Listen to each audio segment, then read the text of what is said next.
Hello everybody, James here, Story Time with Dutch episode 64.5 or Ask Dutch Anything 8, which I'm getting pretty good at remembering these numbers.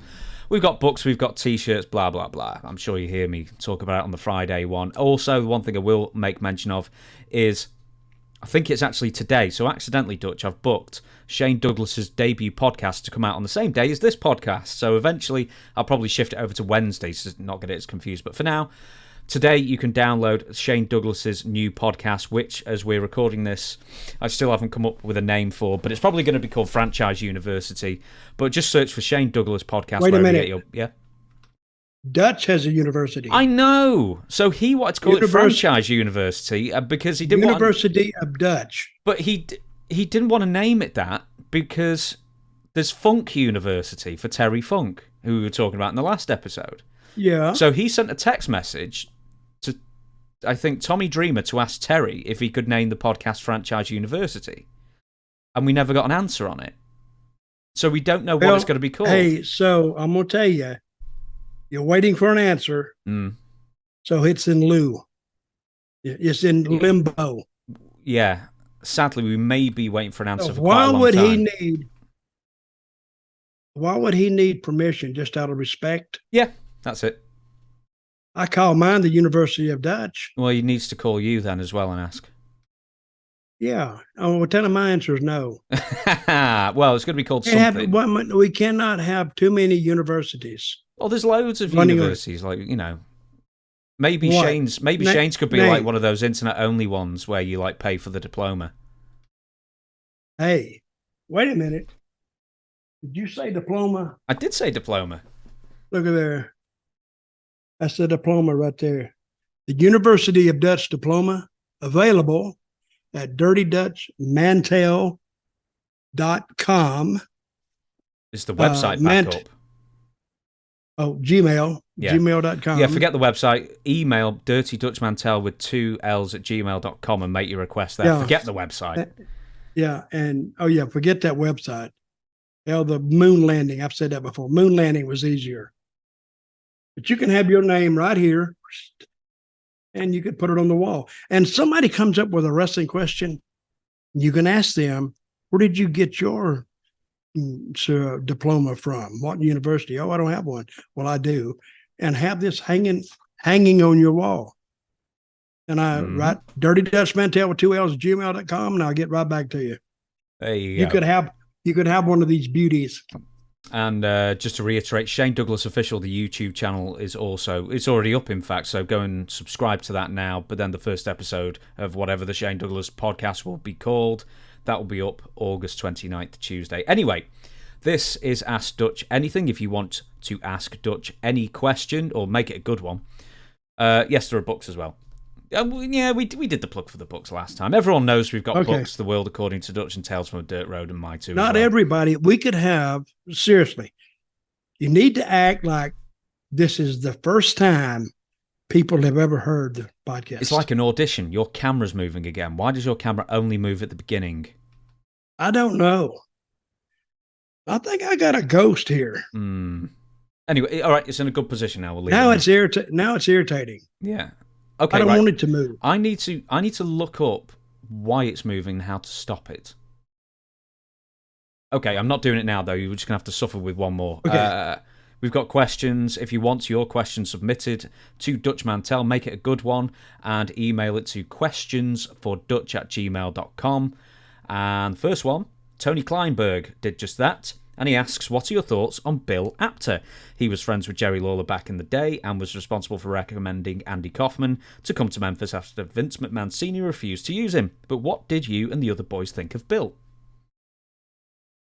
Okay, he said it was his idea for Andy Kaufman to come to Memphis. I think he right, so Andy had already tried to get into the WWF and Vince McMahon Sr. said no. Bullshit. Oh, really? Don't believe anything Bill says. No, that is true. He was trying to get into the old WWF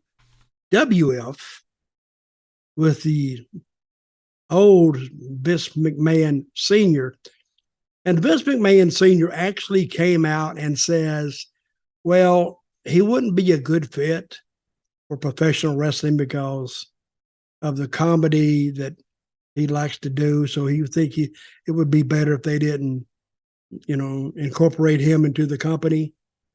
And then when Bill heard that, he said, well, I got a spot for you. And he did. He called Lawler and he asked Lawler, Andy Kaufman. He said, yeah, I know him because he was doing Taxi. He said he wants to get into wrestling. And he says, well, yeah. And I don't even think they had a minimum they paid him. He was the first Darby Allin that loved wrestling and didn't care what he got paid. See, because, his comedy, and I said this in one of my books that you can see right behind me here. It was the biggest comedy club he'd ever appeared in, Memphis Mid-South Coliseum. Where he's used to, say, 200 people, maybe 250, which was a big crowd. He could walk out there in front of 11,000. I made this statement before. What qualified Andy Kaufman to be the main event on a major Memphis show? Well, because he sold 11,270 some odd tickets. Mm-hmm. That qualified him to be in the main event. And that's actually in the Culture Wars. Andy Kaufman appearing in that match kind of set his destiny from forever, because the Man in the Moon and all this other stuff that kind of boosted off that. So, and he died not too long after that, but he made big, big headlines, and he actually made Memphis bigger than what it ever was. Mm-hmm. Because Memphis wrestling now is kind of doing a revival, or has been doing a revival for the last 5 years. And I don't know why, because I think the other wrestling got so wrestle centric, I think, because they got away from the stories, except for WWE, AEW, they got away from the stories and went to wrestling.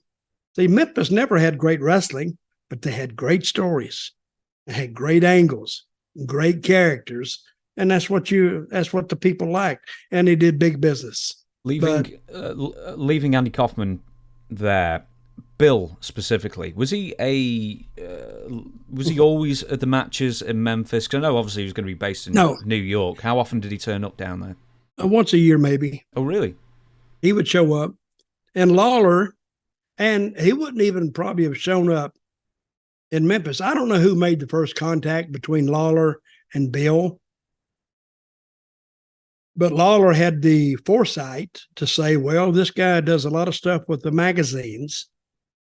And of course, Lawler was pushing himself, and he was telling him the stuff we're doing in Memphis, and we're doing good business. And he came down to visit Lawler, but in visiting Lawler, now we opened up a whole new world to him.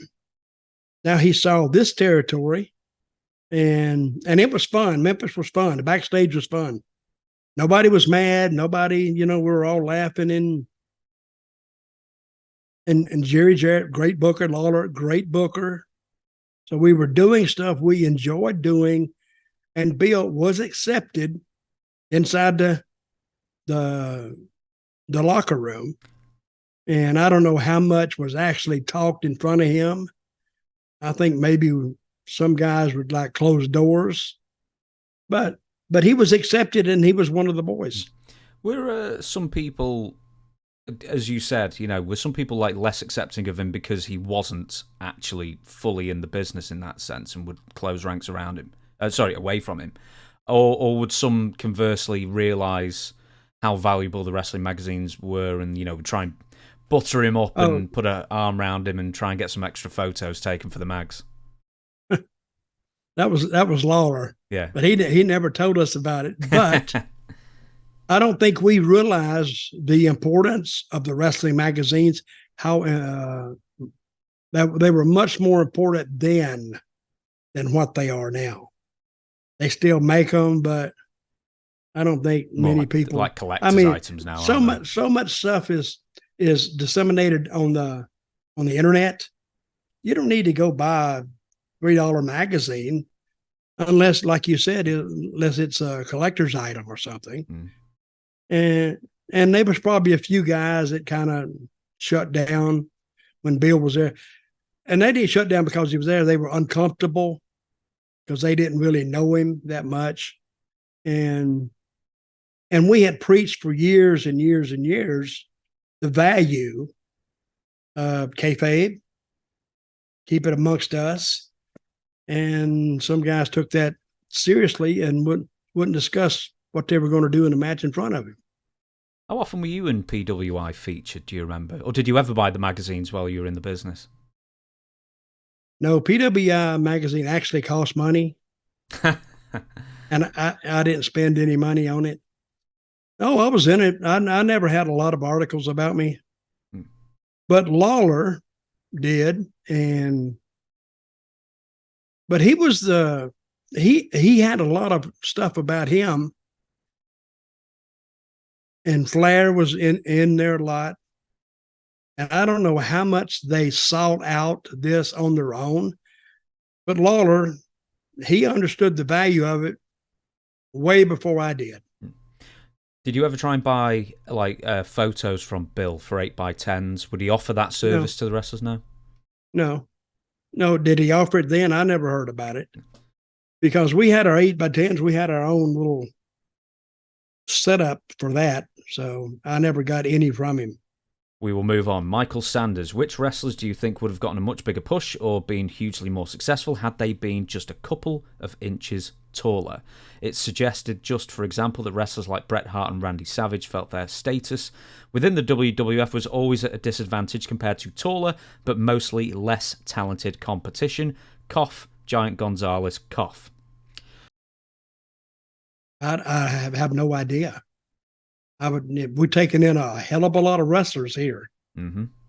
So, see, he's not offering any alternatives. No, I know. Think of it. He just telling me name short wrestlers or shorter wrestlers that you think would have been pushed more had they been taller. Probably all of them, basically. Okay, well, let me ask you this. If they got talent, they got talent. And I don't think that the height had that much to do with it, really. Let me ask you this then. Who are the biggest exaggerators of their height compared to their build height? So let's say they're 5'3" and they build themselves as 7'4". Was there anyone who you just like, stop, no one's going to believe that? Bill Dundee, probably. Oh, what was he billing himself as? Oh, I don't know. I think he would build himself at 5'10", maybe. He was like 5'6", 5'7". But see, Memphis was never a stickler on height, really. Memphis actually used a lot of smaller guys, but could move. And in being around Memphis, you learn telling the story by osmosis. You're just around it, and you were asked to tell the story. So then and the natural storytellers like Lawler, me, a lot of guys, Handsome Jimmy, we could do that because you were asked to show emotion, and we could do that, I think, and the people bought it. And again, I've said this before, when you touch them here, when you touch them in the heart, you got them. I don't care if you're 5 foot tall or 4'10". If you touch them, you got them. And size has nothing to do with drawing power. Mm-hmm. Example, Andy Kaufman. Mm-hmm. Okay. Well, he was the skinniest, sickest looking. Of course, he was sick. The reason he looked that way was because he was actually sick. But he drew 11,000 people several times. So it's more than just talent. It's opportunity. That's success. Opportunity meets preparation. And that's what he did. We'll leave that one there. The next one, Creative Media Bar says, "Hi Dutch, love your work in the podcast. My question is, who do you think should and will dethrone Gunther for the Intercontinental Championship? And as a booker, what would you do with Gunther/Imperium following Gunther's dethroning? Wait a minute. Let's don't talk about, you're talking about his dethroning and getting rid of Imperium like it's going to happen. No. Not getting rid of Imperium, but I mean, eventually Gunther's going to have to lose. So who should it be to? What? Oh, who should beat him? Mm-hmm. Well, I don't think anybody right now. I really don't. I think let's take this to SummerSlam before you do anything. What, next year's SummerSlam? Time, yeah.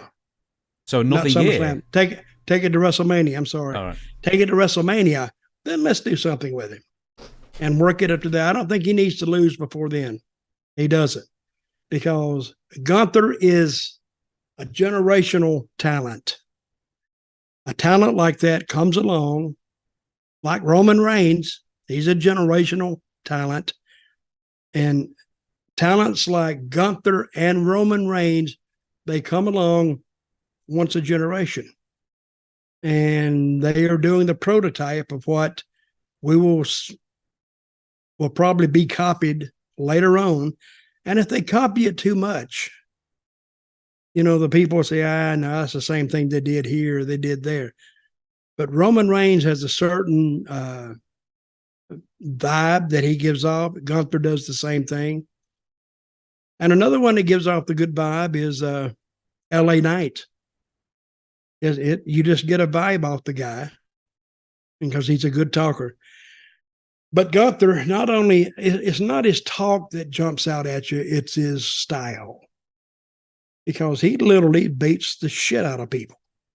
And the people like that. And the people that he does it to, I don't think they might not like it, but they put up with it because they're making money. So, and I don't know who should dethrone him. Who was the kid he worked with on Raw and he almost beat him? Chad Gable. Chad Gable. And the thing about if he got dethroned, I think this person is apparently thinking that whoever dethrones him, they'll go on a long line of wins. It has been known you could lose a title one week and the same guy could get it back in the next show. Me and Randy Savage one time, I won the title on Chattanooga Live TV. Out came Savage, bitching, raising hell. I want a shot at the title. And I didn't. I said, no, I just had a match. And he slapped me, pissed me off. I said, well, you can have the match right now. And we got in the ring, and he beat me for the title. I held the title for a total of about 15 minutes. It's the shortest title reign ever, except for, I don't know, they may have been others. But, just because Gunther loses, I don't mean he can't gain it back. But I can't put, I don't think he needs to lose it to Chad Gable. I don't. I really don't. I think they could.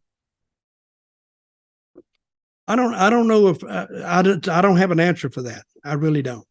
When he eventually does lose it, is he straight in the world title picture for you? Well, I don't know why he couldn't be in the world title picture right now. See, just because you have a title, I'm thinking creatively now. Just because he has a title doesn't mean he couldn't challenge Roman Reigns. And I think if he challenged Roman Reigns, title versus title, I think Gunther may be the one to dethrone Roman Reigns, which nobody is thinking in that direction. And now, if you have two, I think the WWE needs to have a rule that you can't hold two titles at the same time. And you put the other one up for 2 weeks and you let the people pick who they want to be in it and let them go. I don't like these little 1 week tournament deals because you gotta beat two guys. Let the people pick it and go by the poll. Like they do America's Got Talent, or is that it?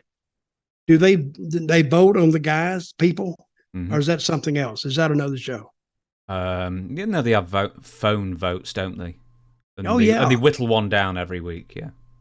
And I love those because people sit at home and you'll know exactly what your viewership is and how much they like one guy. Mm-hmm.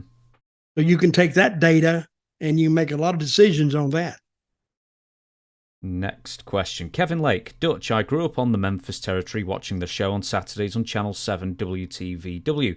I went almost every Wednesday night to the Evansville Coliseum to watch the matches from 1980 until they stopped running, where I only missed 4 shows. I always remember it as good cards with almost always a hot crowd. So why do so many now say they hated working Evansville? Who says that? Kevin Lake. But apparently a lot of wrestlers have said they hated working Evansville. Oh, yeah. The reason I think is because they'd already made Louisville that week. Memphis that week. They'd already made Louisville. That was the Monday and Tuesday towns. So to go to Evansville on Wednesday, they were tired, I would think. I think Wednesday you need to have a short town, but Evansville wasn't that close either. Evansville was like 150 miles away. So it wasn't that short. So, and I don't know why I liked Evansville, but I think a lot of guys, they would stay over in Louisville and then make Evansville the next day. I don't know. It would just, don't ever listen to a bunch of wrestlers because they would bitch and moan. And if they had the schedule the guys have now, they'd be happy as hell. But it was a tough schedule. It was a 7-day work week. So they probably were tired. Joey has written in and says, your second run in WCW 1990 to 1991 coincided with one of the biggest collections of creative brain farts ever put into practice by a wrestling company. Without going through them all, could you discuss your memories of the Black Scorpion angle? I saw that, and was I there? You were there in 1990 when that happened, yeah. I think. That was when Ole did the voiceovers. Mm-hmm. It sucked. It was the living shits. It was horrible. Do you want to see a video? You show it to me. Okay, I'll set it up. Okay, we're back. What about Jim Ross? Oh, he was a nice looking guy. Got his hair combed. Got his tie on. I suspect he still combs his hair, though. Yeah. Yeah. Oh, let's listen to this. These comments from the mysterious Black Scorpion. I know, Sting, that it must be difficult for you. Visualize an opponent that you know nothing about. I've given you clues. You still can't figure out who the Black Scorpion is. But you've already seen what I'm capable of. So remember, when you meet me in the ring, I will be going for you, for your life. You're enthralled by this, I can tell, Dutch. Yes. I was listening to him. You were more enthralled by Jim Ross's hairstyle than the Black Scorpion hair. I was. I really was. So I don't remember the person who wrote you this. They said I was there. You were in 1990, yes. Okay. I may have missed this because let me explain something to people. Just because they showed that video on TV and I was there, that doesn't mean I saw the video. Because if you're there on this taped show, you don't see the video. Just the truck sees it. We didn't even have the big screens there, so that I don't think the fans saw it either. But even if you did have the big screen, I maybe I could hear it, but I didn't see it. A lot of times they just take that out and stick it in post production. So I thought it was not a good representation. I don't know what they were looking for something. and you see this a lot. You know, creative needs something to boost attendance or boost pay-per-view buys. This wasn't it, but they were making an attempt to get there, and they made a mistake. They completely missed the mark there. Yeah, well, the funny thing was is that when they conceived the Black Scorpion, they didn't even know who was actually going to be the Black Scorpion. And I think this may have been a reaction to the Sting-Lex Luger matches that weren't drawing, so they thought, well, we need a new opponent. And then the new opponent ends up being the Black Scorpion, who cuts a lady in half and then, does like the head turning, just like really bargain basement amateur magic. And then it turned out to be Ric Flair. So there you go. Rubbish. We will move on. William says, hi there. Did Dutch ever find himself on Shawn Michaels' bad side when Dutch was there during the 1995-1996 time frame? Thanks. Well, I never found myself on his bad side, which I should have. After Ron and Don jacked him up in the dressing room at Madison Square Garden. Yeah. But to their defense, they didn't tell me they were going to do it, and didn't even tell me after they had already done it. On the ride from the Garden back to wherever we were staying that night, they never said one word about it. So Did you have to walk on eggshells around Shawn and the Clique, or did certain people feel like they had to? no, the Clique and Shawn walked on eggshells around Don and Ron because nobody ever messed with them. Nobody ever. Those are two guys that are big. They're about 6'9". They were about 270 then. They're just big boys, and they're not all muscled up.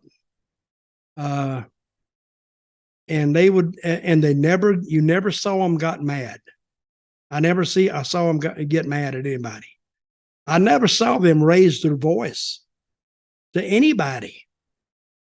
Even if they were in an argument, they would speak in a normal tone of voice, but you could tell when they were getting a little bit pissed.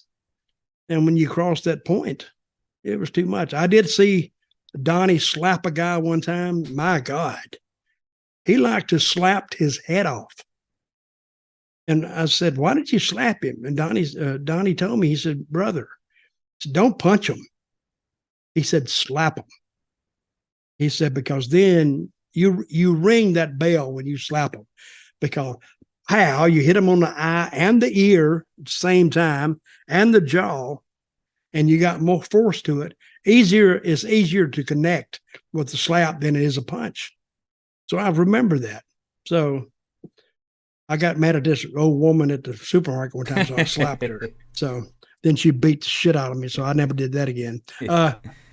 But no, Ronnie and Donnie had a lot of respect physically inside the WWE dressing room. Nobody tried them. Nobody tested them. Do you know from first-hand experience, maybe not with Ron and Dom, but wrestlers who would say that the Clique really use their backstage political clout to hold down or get rid of or something like that? Oh, yeah, I would run across that. And I don't doubt the validity of that. Because if they had Vince's ear, they had his ear, period. So I think Shane Douglas, I think he's made that claim a couple of times. Oh, yeah. That he didn't, they forced him into a lower spot, or they challenged his rise up. They didn't want him there. And there is some validity in that. I think that's true, but I don't know who else they may have held down. I think, the Clique was pretty big. Who was in the Clique? Shawn, Kevin Nash, Scott Hall, Sean Waltman, and later Undertaker. No, he was Undertaker. BSK. Okay, yeah, that sounds more like him anyway. Yeah. We will. So, I'm asking because when the Ron and Don, when they jacked Shawn up in the locker room in Madison Square Garden, Taker guarded the door. Mm-hmm. He stood in front of the door so nobody would come in. And Ron told me, he had him like this up against the wall. Didn't hit him, just grabbed him and told him in that low tone of voice. I said, remember, I said they never yelled. And they told him they never want to hear their names coming out of his mouth again. And they let him go. Message delivered. Next question. Salvatore M. Has Dutch ever worked with someone who had the lightest worker's handshake, who was ironically a crowbar in the ring? So let's describe the worker's handshake first. Well, it's like this, You never grab a guy, but I used to do it later on. You grab a guy, it's like a finger shake. It's like, eh. But after a while, you feel kind of stupid doing that. So I would always put out a half a shake, just your fingers, really. And the guy would say, and that's a way of saying, I'll take care of you and you take care of me. So some guys I didn't used to know, I would just meet them the first time. I would grab their hand and I would shake it. Pleased to meet you, man. See you in the ring. I would just shower down on it as hard as I could. The guy would look at me. I said, oh, I'm only kidding you. So, but a lot of guys had to shake. I first learned that from the Hispanic guys. They showed it to me first. And Hispanic guys, most of them are very, very light. I don't know why, they just were. So, and I learned a lot by working with those guys. I was working with one guy, and he had come from South America. I remember I told you about the guy who had Titanes del Ring. Mm-hmm. I think he worked for that group. So I'm going to have to research that a little more. So, and he had a real light handshake. Salvatore also adds, also does Dutch look at someone like they have three heads on when they give him that limp handshake? Or do you expect the limp handshake these days? Well, I don't really expect it. Well, I do expect it, but if I go in, how you doing? A lot of guys just do this or just do a bump or, I don't really do the handshake anymore. Just give me a bump, boom, and we're good. Well, so the handshake thing, how's the handshake etiquette sort of changed over time then? Because was there like a time where you had to shake everyone's hand regardless if you knew them or not if they were in the building? Oh, yeah. Years ago. Well, you would go in, you wouldn't know anybody. So, and you were the newest guy there. So go around and by protocol, shake everybody's, introduce yourself. See, nowadays we don't have to introduce ourselves. We know who we are. It's like, hey, what are you, bastard or whatever. But if you're new, just go shake everybody's hand. Don't be standoffish. Don't be an asshole, because that's one of the worst reps you can get.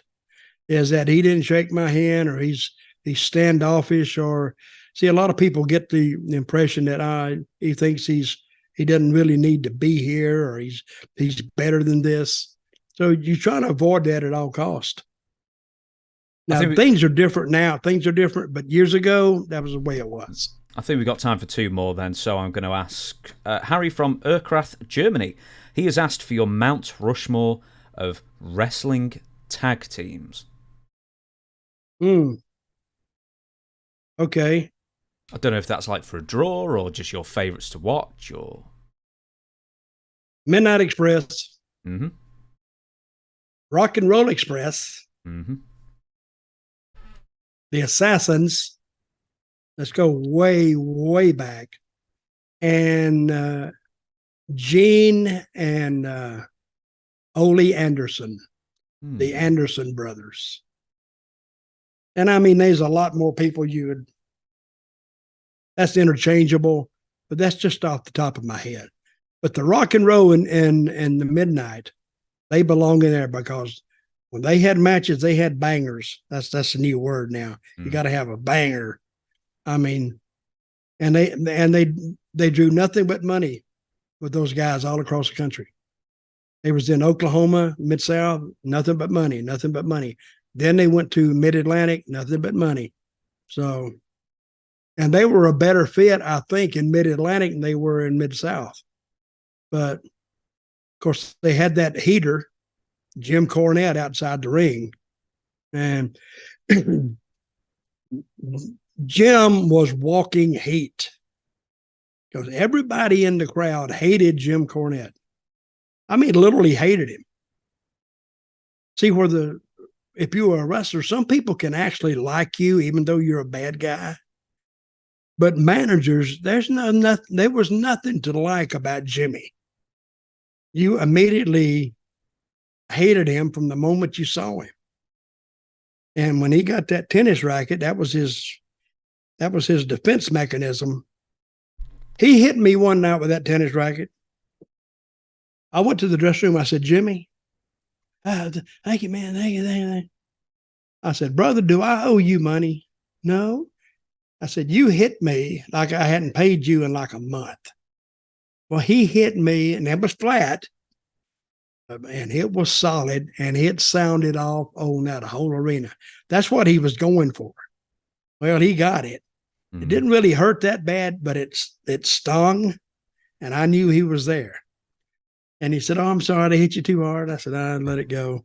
I wasn't mad about it or anything, but I mean, he could bring that thing. But imagine if he turned that thing sideways and went with it, with that metal, with that wood part, with a fan. And that's what he would do. You know, he would get them pretty good. It's a damn wonder Jimmy wasn't sued more, really. I think he was around 1990 or something, but yeah, I think he did have to go to court.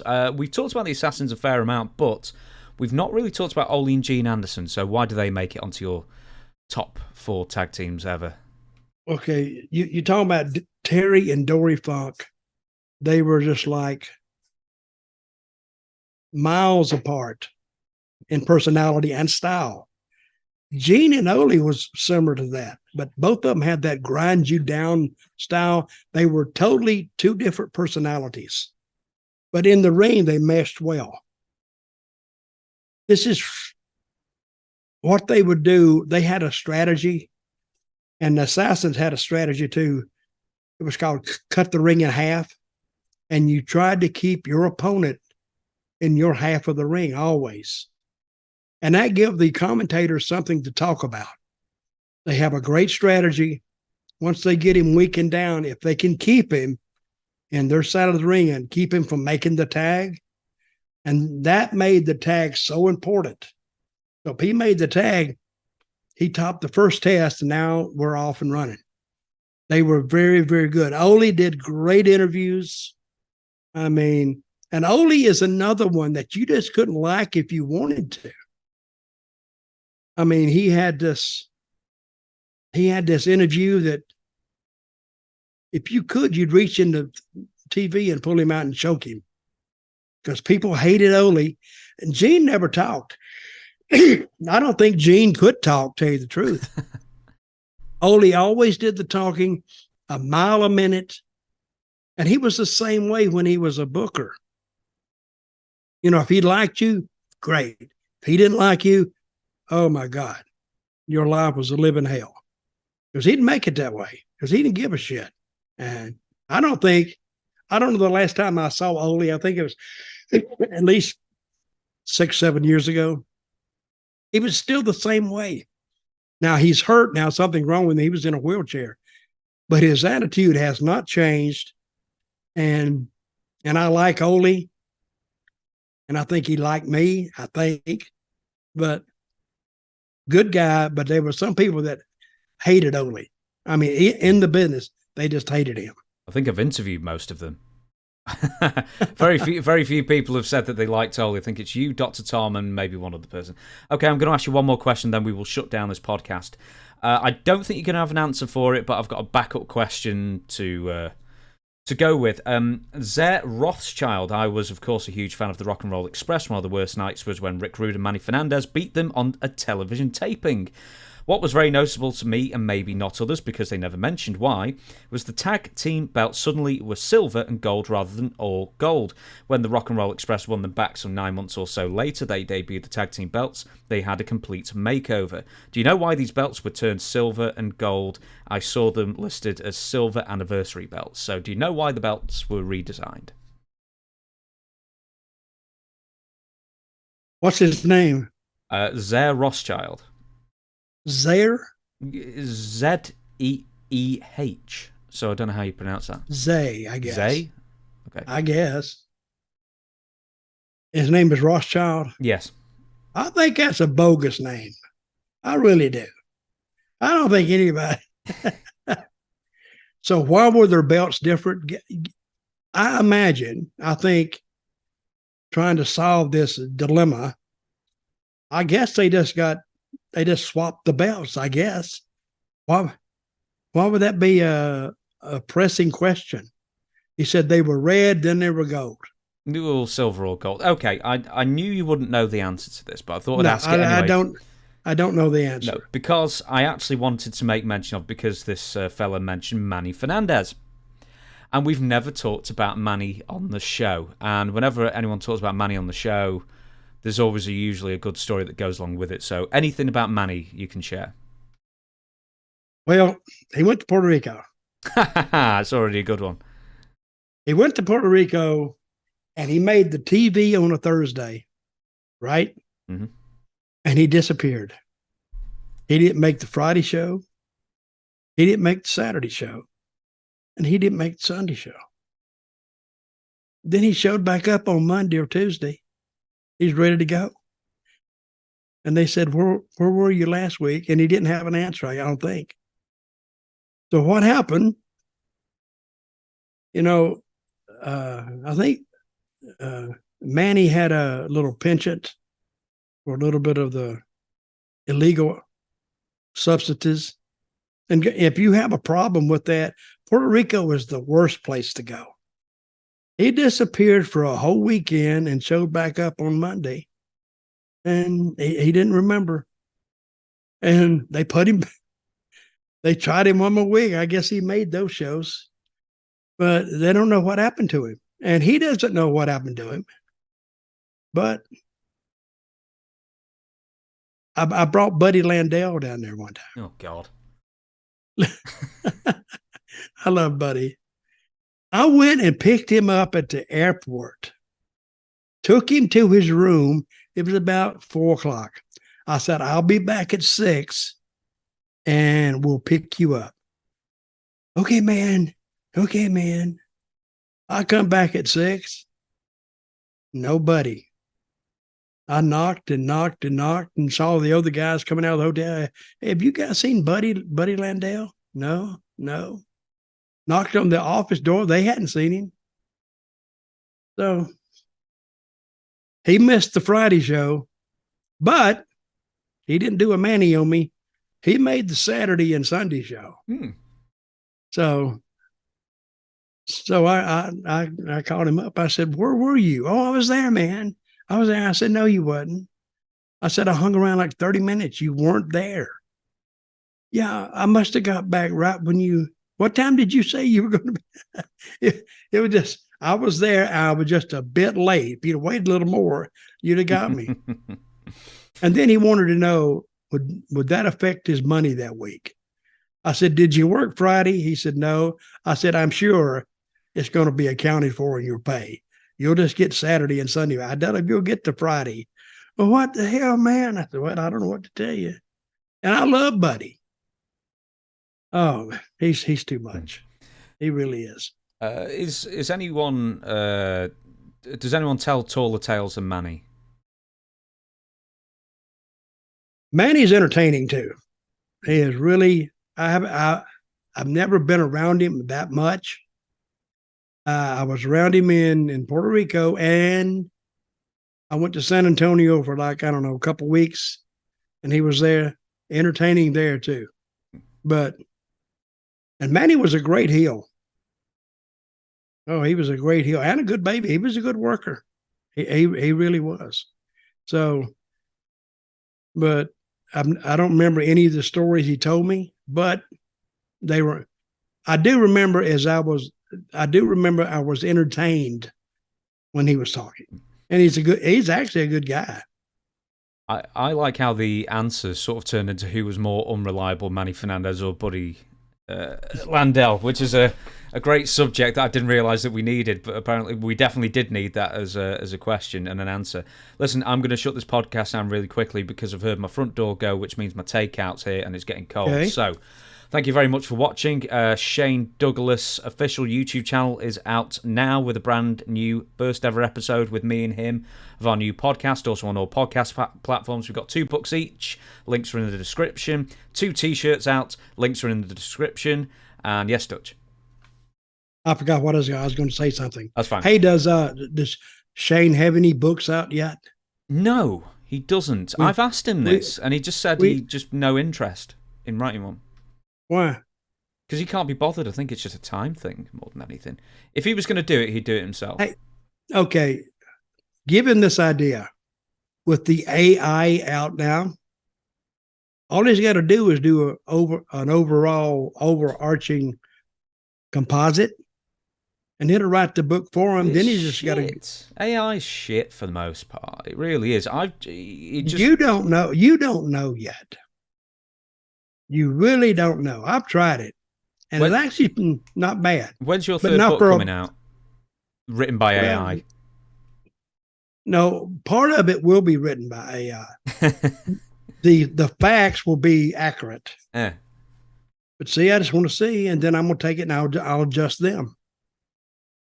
He could be the first wrestling book partially written by AI. What do you think? I wouldn't bill it as such. I think that'd be a giant off-put. So like you and me and I'll give another name. What name? I'll give it. I don't Helmut know. Shits. Helmut Shits is my co-writer. Yeah, your AI pseudonym. Not Hans. Hans had a tendency to leave places when he got pissed off and mad. But Helmut, no, he'd say, Helmut Shits. You like that. You like that little story, right? I do. And that was a good story. We can keep bringing it up as well. It's like Helmut Shits and Darby Allin. They're going to be 2 stories that are going to keep us going for weeks on this show. Okay. Listen, right, I'm going to shut this down because my food's getting cold. So thank you very much for watching, everybody. Dutch, we the people. We'll catch you on Friday. Good luck on your podcast with Shane. Thank you.